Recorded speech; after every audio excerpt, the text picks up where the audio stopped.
Cela me conduit à dire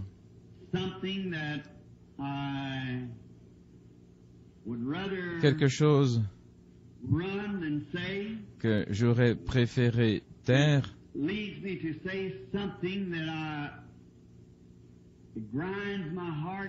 quelque chose qui déchire mon cœur profondément,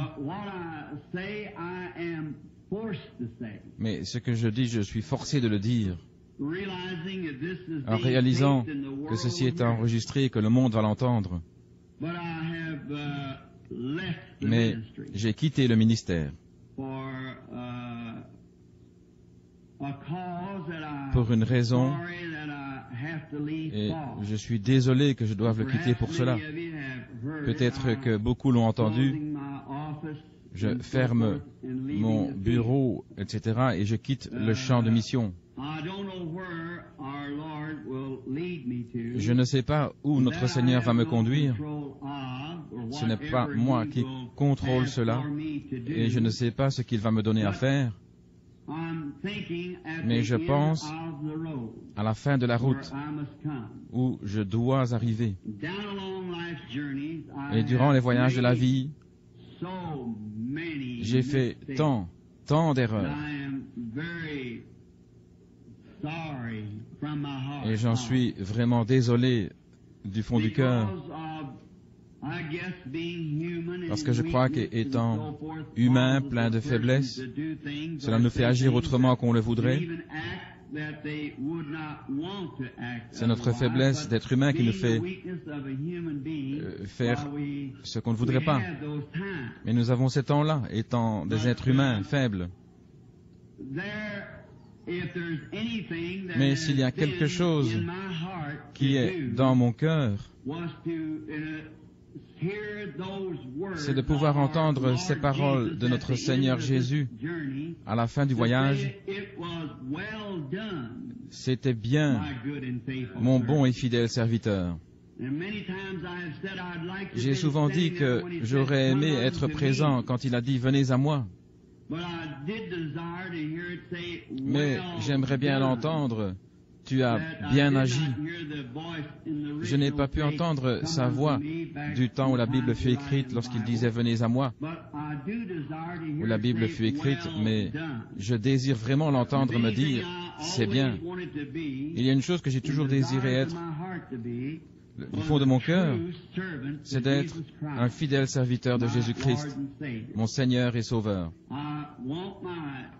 Je désire que mon témoignage soit pur, bien clair, prouvant que j'ai tenu bon malgré toutes mes erreurs et que je l'ai aimé de tout mon cœur. Et ce matin, je l'aime de tout mon cœur. Et à cause de cela, cela me force à dire que je quitte le ministère. C'est à cause de quelque chose qui s'est élevé parmi les gens qui me cause de faire ceci. J'ai été déplacé de mon rôle de ministre ou de frère pour être appelé Jésus-Christ. Ainsi, et cela me marquerait comme un antichrist. Et je rencontrerai Dieu comme un lâche plutôt que de le rencontrer comme antichrist, d'être ôté de sa présence. J'en avais entendu parler il y a quelques années. Je pensais que c'était une plaisanterie. Et j'ai rencontré quelques frères, et je ne les vois pas ici ce matin, 2 ou 3, un jour lors d'une partie de pêche. Ils se sont approchés de moi avec ce sujet en disant « Frère Branham, n'êtes-vous pas le Messie oint, le Christ ?» Alors j'ai passé mon bras autour du cou de ces 2 frères et je leur ai dit « Mes frères, pour la raison même que j'ai essayé d'être un véritable serviteur de Christ, je ne veux pas que vous disiez une telle chose. Si jamais l'on disait cela de moi, alors j'abandonnerai le champ de mission. La conscience pure, et vous qui faites cela, vous seriez responsable de chaque âme que j'aurais pu sauver pendant ce temps-là, parce que vous m'auriez fait sortir du champ missionnaire. J'avais pensé que cela réglerait la question. Je pensais que ça avait réglé le cas, mais c'était pas le cas. Je l'ai encore entendu dire plusieurs fois. L'autre jour au Canada, un frère me montrait un petit billet qu'il avait sorti de sa poche sur lequel était écrit « William Branham est notre Seigneur, baptisant au nom de William Branham ». Si cet homme avait été mon ennemi, j'aurais su que c'était une plaisanterie. Mais un précieux frère bien-aimé qui confesse ses péchés et ses fautes et qui vient me dire qu'il croit que je suis Jésus-Christ. J'ai reçu des lettres et des coups de téléphone de Chicago et d'autres endroits me demandant si je croyais ce dogme. J'ai reçu toutes sortes de lettres qui sont arrivées dans ces derniers jours et des appels de différents endroits disant que j'étais Christ. Frère, c'est un horrible, disgracieux, impie mensonge du diable. Voyez, je suis votre frère. Cela ferait fuir n'importe qui des champs de mission. Cela ferait fuir n'importe qui aime Christ, fuir des champs de mission. Après avoir entendu cela pour la première fois, il n'y a pas longtemps, environ un an, j'ai cherché le Seigneur et il m'a conduit au verset des Écritures où Jean est sorti pour prêcher. Or, tant d'années s'étaient écoulées sans qu'il y ait eu de prophète sur la terre, qu'ils furent tous troublés dans leur cœur, pensant que peut-être Jean était le Messie. Mais Jean, quand on vint l'interroger, déclara qu'il ne l'était pas. On peut lire cela dans Luc, chapitre 3, verset 15. Ça m'a un petit peu rassuré et je me suis plus occupé de cela. Mais au point où ça arrive à ceci, alors quelque chose doit être fait. Et je dis ceci au sujet de la vision et de l'ange du Seigneur qui sont apparus au bord de la rivière, si ceci doit être mon dernier message ou la dernière chose que je dois dire au monde, ces choses sont la vérité, y compris l'ange du Seigneur. Les gens m'ont souvent appelé prophète, et je n'ai pas réagi parce qu'un prophète dans la version anglaise de la Bible, c'est un prédicateur, quelqu'un qui prophétise et annonce la parole. J'accepte cela parce que c'est facile à rectifier, mais quand on vient me traiter de Christ ou quelque chose, c'est trop pour moi. C'est plus que je ne puis supporter. Après la réunion au Canada, j'ai découvert que ces idées se sont répandues jusque chez les Indiens et les Esquimaux. Ça m'a complètement déchiré. Je n'ai pas pu participer à la partie de chasse que j'avais prévue depuis si longtemps. Vous comprenez, j'avais peur d'un accident. J'étais devenu si faible, je tremblais, pire qu'aujourd'hui. Je ne pouvais pas supporter davantage de penser à ces 31 ans de ministère, aboutissant ici à l'égout du diable. Quand je serai parti, que diront-ils? Voilà exactement ce que c'était, et toute l'influence que j'avais sur les gens. Vous verrez ce qu'il en restera. Je serais un antichrist. Je ne pouvais simplement pas supporter cela. Je pensais que je préférerais mourir dans les bois, en tombant peut-être sur mon fusil autrement. Et puis j'ai pensé à mon petit Joseph, qu'il fallait élever. Je vis que je n'étais pas en état de chasser. C'est pourquoi j'ai laissé la forêt et je suis rentré chez moi. Pendant près de 8 à 10 jours, j'étais bouleversé, j'avais une idée fixe, je pensais perdre la raison.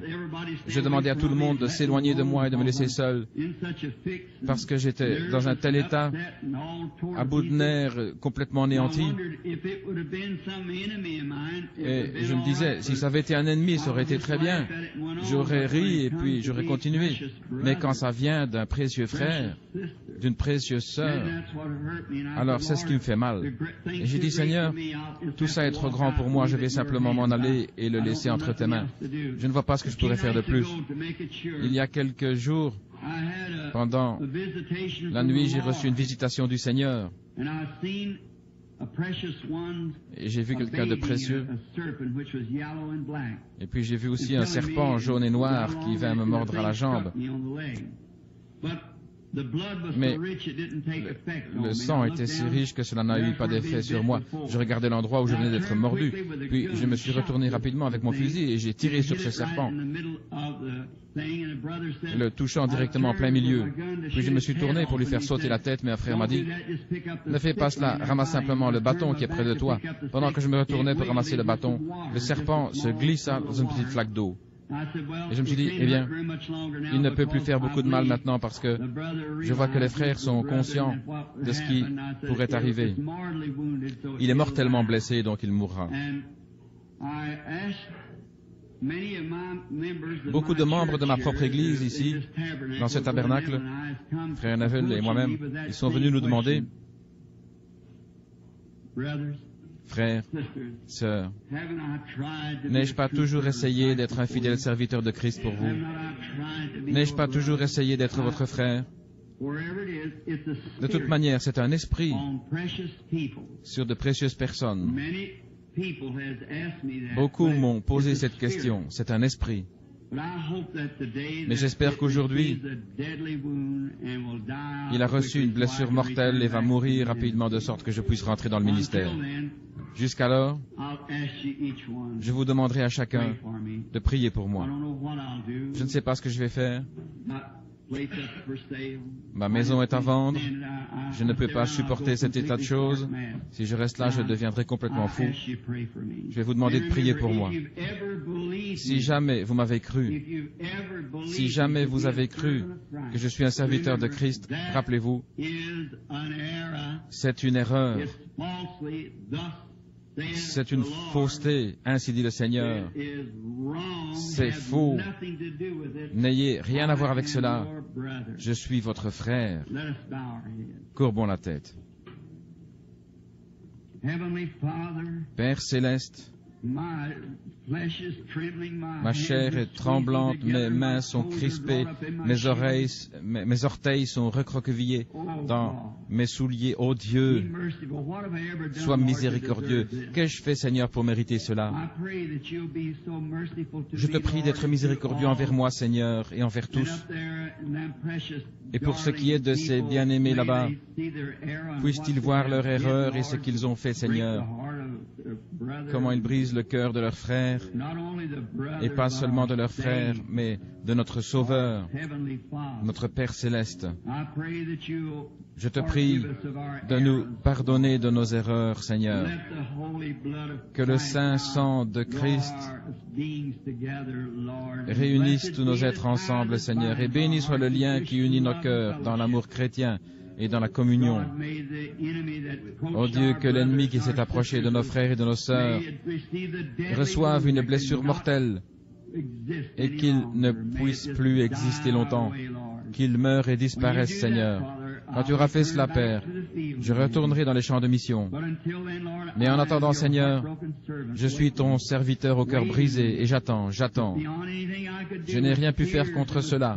Avec des larmes et des pleurs, des supplications, de toutes mes forces, j'ai essayé, Seigneur. Tu connais mon cœur, d'arrêter cela avant que les choses n'aillent trop loin, mais c'est aller au-delà de ce que je pouvais faire. Ainsi, Père, je remets cela entre tes mains. Dans cette chair où j'ai prêché durant toutes ces années, je remets cela entre tes mains.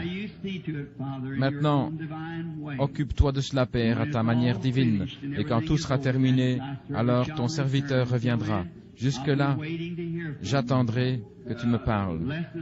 Bénis-nous maintenant et accorde-nous une glorieuse réunion aujourd'hui. Nous ne sommes pas ici uniquement pour cela, mais aussi pour mettre les choses clairement au point, publiquement, devant tous, afin qu'ils sachent, Père, que je t'aime et que je crois en toi et que j'ai pris position pour toi et que je veux continuer à le faire. Si je dois partir, Seigneur, laisse-moi partir avec un cœur pur et un témoignage véritable que j'ai cru en toi et que je t'ai fait confiance. Accorde-le.